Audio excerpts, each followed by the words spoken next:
ang assessment ng measure. Yes? Yes, yung validity, sakto, ibalik. Imuhang learning objectives, dapat mo punay sa imuhang assessment. Ano si validity? So, i-measure lang yung validity kung sa may tubong or sa may tuyo na nimo nga i-measure. Like mag-imong kang test, no? Sa imuhang learning objectives, naka-indicate po ang kanang magpa-identify ng main idea sa imong learning objectives na ha. So, dapat ang imong i-test is about learning, kanang kuan magpa-test o katong main idea lagi. Dapat connected yun sila. Ha, ano sa validity? I-measure lang nimo kung sa tuyo nimo nga i-measure. Gets? So, ikaduha is reliability. So, katong ko ani Miss Anwario, sabi na kayo sa reliability, Miss reliability. Reliable. Dependable. Yes, outcomes. Yes. Yes. Nagawa. So, when we say reliability, na consistency and trustworthiness. Like for example, si Nay, kanang mga teacher, nagpahimo siya isa sa iyang isa student. Wait, ito nga i-say na ito siya, ito na ang rubrics, we provided na rubrics. So, dapat, kung sa i-score ni isang ka-teacher, nagpa-consistent sa isang ka-teacher or almost the same sila o score, no? Consistent dapat. So, may purpose ni consistency. Tama? Yes, So, 3 is fairness. So, please read, everyone. It is free From bias and accessible to all students. So, from the word fair, dapat na sila yes, pantay. They have equal chances, no? Like, for example, duha ka estudyante, they are from urban and rural areas. So, dapat ikaw as a teacher, dili ka maghimo og isa ka assessment nga mukabul lang sa isa ka estudyante. Dapat sa ilahang duha, so walay ma-disadvantage sa ilahang duha. They are silang duha, na sila opportunity, no? Yes, oo. Yes, They have the same opportunity. yes, so fair sila or they are equal bale. So what is fairness? It is free from bias and accessible sa ilahang tanan. So 4 is clarity. Please read, everyone. Instructions, criteria, and expectations are clearly explained.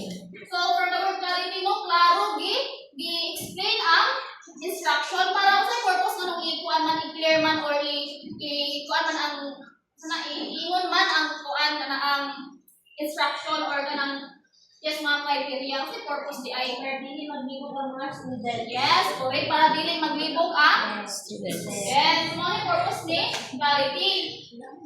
Yes. So 4 is alignment. So It must learning objectives and curriculum standards. So dapat ang imong learning objectives mo correlate sa imong curriculum standards and para ka nang kung ipa-assess sa imong estudyante masabtan nila kay if ever magud ka na ang dili connected imong learning objectives sa curriculum standards, so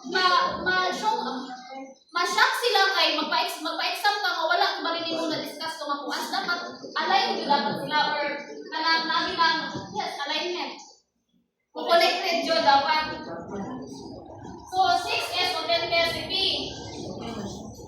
As reflect real-life situations and meaningful application. Okay, authentic, real task or dapat ma-apply nimo sa imuhang kinabuhi sa imuhang kaugalingon.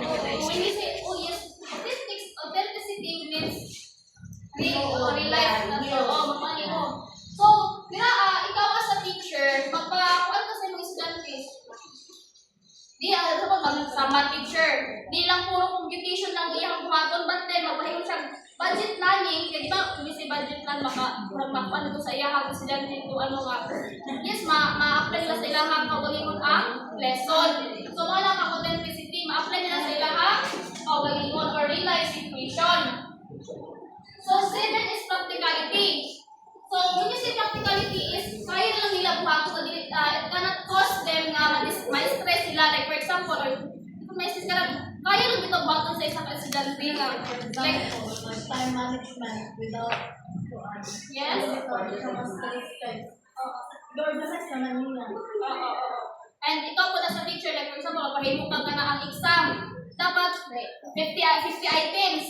Tapos nagpa-exam na 45 minutes. So, dili na siya matawag na practicality kay makapos mag ka na ang bragla o kanang kulang na ang oras ngayon lahatan tibali sa imong estudyante. So, one job ka na siguro kayo mo exam na 50 items dapat 1 hour.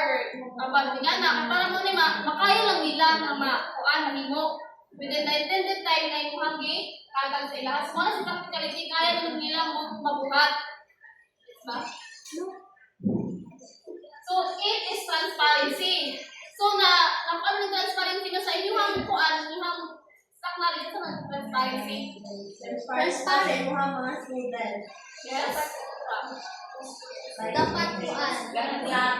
Yes, imuhang iklaro sa inyong mga estudyante na sa man imuhang like for example kanang imong complex dapat aware sila yes so imong grading system dapat aware sila ana or kabalo sila nga sa imuhang grading system where you are being vocal or being honest sa imuhang grading system kaya like for example magpa-drawing ka tapos sa ilaha para sila tukulit gana na ito mag-drawing pero imong na imo ng complex di na sila makareklamo nga ingana ilang tabuha kibali kaya naka-indicate naman sa rubrics or nakabalo na sila sa rubrics you are being transparent or honest na sa imong ingon ang imong rubrics wala say transparency so students understand how they are assessed and graded so 9 is feedback oriented so when we say feedback oriented mo na so iba po si feedback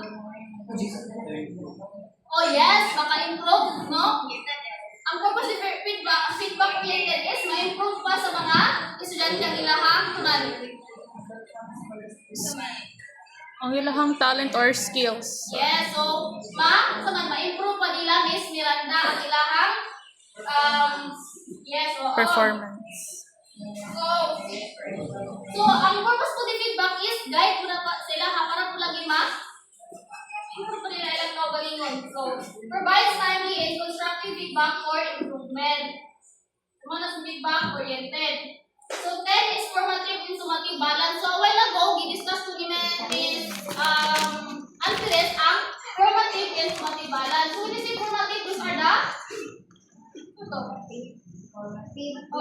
Quizzes. yes, mga quizzes, mga activities. So, while ongoing pa ang learning, so kung nakasabot tayo ng estudyante sa formative, di ba kita mag-quanta, mag-discuss after mag-quizzes para ma-test kung naka-learn pa kayo na. So, ang summative balance, it is the overall learning na sa estudyante kung sa tanan nilang gikuan, nakasabot na din sila. So, mo na si formative and summative balance. So, do you have any question? None. So, that's all. Thank you. Hi, so